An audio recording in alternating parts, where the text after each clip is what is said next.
Não há homem que não peque. Uma declaração sobre o amor e a fidelidade de Deus. E a astúcia de Paulo. Olá, seja bem-vindo, eu sou a Solange Lima, esse é o estudo das Escrituras e os textos que vamos estudar hoje são esses aqui a seguir.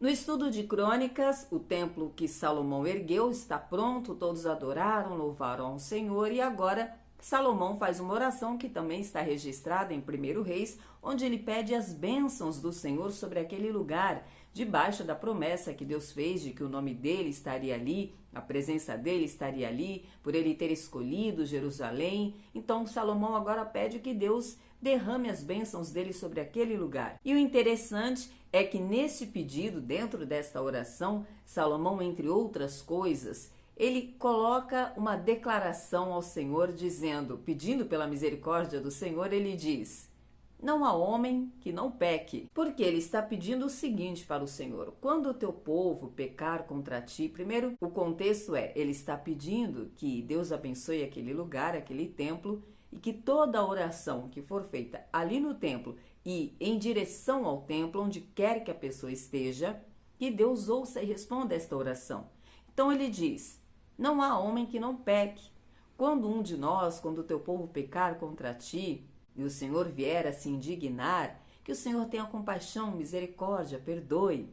Salomão faz uma oração ainda que para frente, como se ele imaginasse o que pudesse acontecer. Então ele diz: se porventura o seu povo vier a ficar cativo, que de lá onde eles estiverem aprisionados, cativos, eles orem em direção ao templo do Senhor e o Senhor os ouça e os responda. E o povo está aqui, nesse contexto de Crônicas, voltando de um exílio, de um cativeiro de 70 anos. Salomão fez uma oração bem antes e Deus atende a oração de Salomão, mandando um sinal, fogo do céu que consumiu a oferta de sacrifício que estava sobre o altar. E o povo viu que Deus estava confirmando aquela oração, caíram com o rosto no chão, clamando, adorando, louvando ao Senhor. E um louvor, uma declaração pontual aqui no texto de Crônicas, sobretudo nesse texto, é que eles repetiam: louvemos ao Senhor porque Ele é bom e o seu amor dura para sempre. Em algumas traduções, este amor também é reconhecido como misericórdia. A sua misericórdia dura para sempre. E esse louvor é repetido muitas vezes, porque o seu amor dura para sempre. Em resposta à oração, Deus fala com Salomão pela segunda vez. A primeira foi quando Salomão pediu por sabedoria e Deus responde, fala com ele, e agora Deus responde a esta oração. E dentro dessa resposta, Deus faz algumas observações, lembrando de novo da promessa que ele fez a Davi, mas ressaltando a Salomão o que já havia dito a Davi, que para que isso se cumpra, que tudo seja estabelecido, Salomão deve se manter em retidão, obedecendo ao Senhor. E em resposta ao pedido que Salomão fez sobre o povo de Deus quando viessem a pecar, já que todo homem peca, que Deus tivesse misericórdia deles, ele orou inclusive pelos estrangeiros, pedindo para que o estrangeiro que cresce em Deus e o adorasse ali no templo também fosse atendido. Deus responde o seguinte: e se o meu povo, que se chama pelo meu nome, se humilhar e buscar a minha presença e se desviar dos seus maus caminhos, então eu os ouvirei dos céus, perdoarei os seus pecados e sararei a sua terra. Um texto bem conhecido.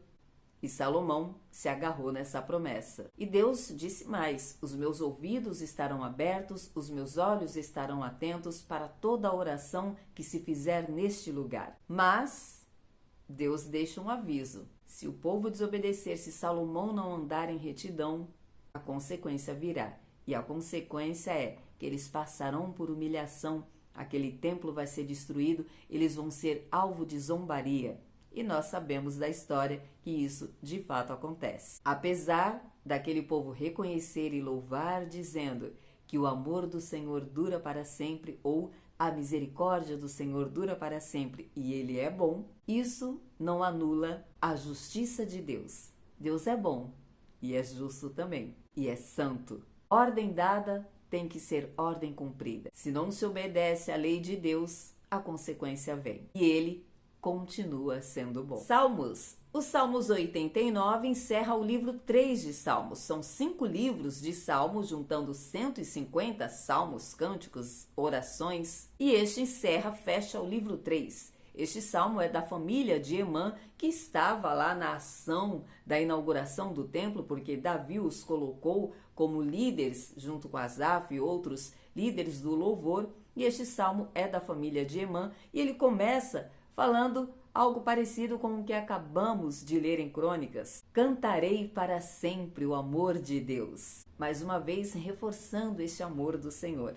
E ele diz mais: proclamarei a tua fidelidade a todas as gerações. E direi, teu amor será renovado para sempre. E ele confia que Deus confirmará a fidelidade dele nos céus. Atos dos Apóstolos. Ontem vimos que o apóstolo Paulo estava preso para ser interrogado, pediu a palavra, começou a dizer, deu o testemunho dele, mas no meio do seu discurso, do seu testemunho, Paulo chega no momento em que diz que quando se converteu estava orando no templo e ouviu o Senhor dizer para ele sair dali de Jerusalém porque ele não seria ouvido ali, iriam persegui-lo. Mas Paulo está dizendo no seu discurso que tentou argumentar com o Senhor dizendo que não, ao contrário, eles sabem que eu os perseguia, que eu mandava prender.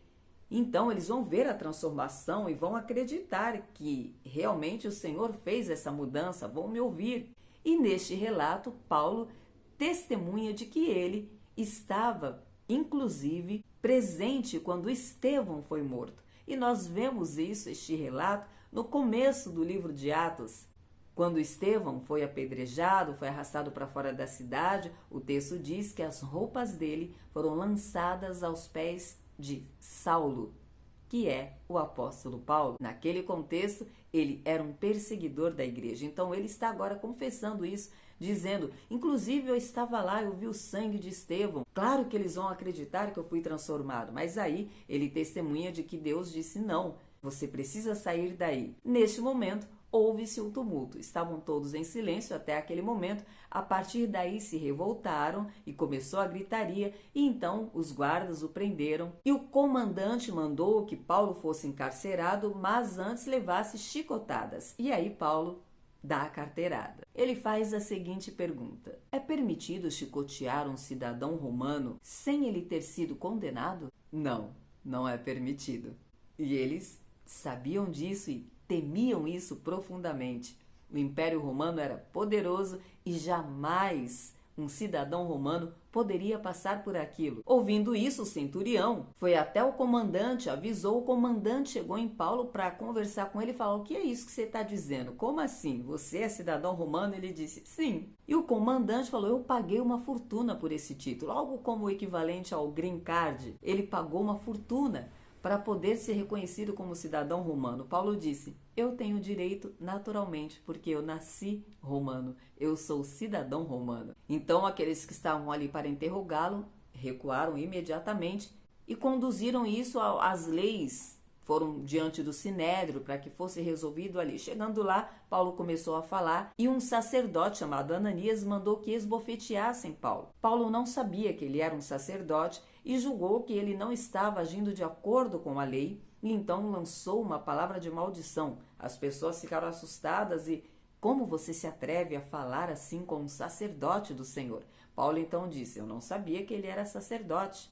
Diante do que ele estava presenciando, julgando que aquele procedimento era errado para um sacerdote, ele disse, eu não sabia, mas vocês estão certos. Sendo ele um sacerdote, me desculpem, porque a lei diz, não falarás mal da liderança. Paulo está testificando ali, mais uma vez, que ele conhece a lei. Mas aí Paulo agora usa de astúcia. Ele está ali no meio de fariseus e saduceus. Havia rixa entre eles, havia uma divergência teológica. Os fariseus acreditam na ressurreição dos mortos, os saduceus não. Paulo então diz, irmãos, eu sou fariseu, filho de fariseu, venho de uma linhagem de fariseu. Logo, ele acredita na ressurreição dos mortos, está implícito. E então ele diz, é por causa da ressurreição dos mortos que eu estou sendo interrogado. Lançou a bomba e ficou esperando o efeito. Porque agora temos fariseus e saduceus que estavam juntos contra Paulo. E agora Paulo se posiciona e diz: eu estou aqui sendo interrogado por causa da ressurreição dos mortos. E aí? Como vamos resolver isso? Os fariseus acreditavam na ressurreição dos mortos. Amanhã vamos saber como eles resolveram isso. Então, até amanhã, se Deus disser que sim.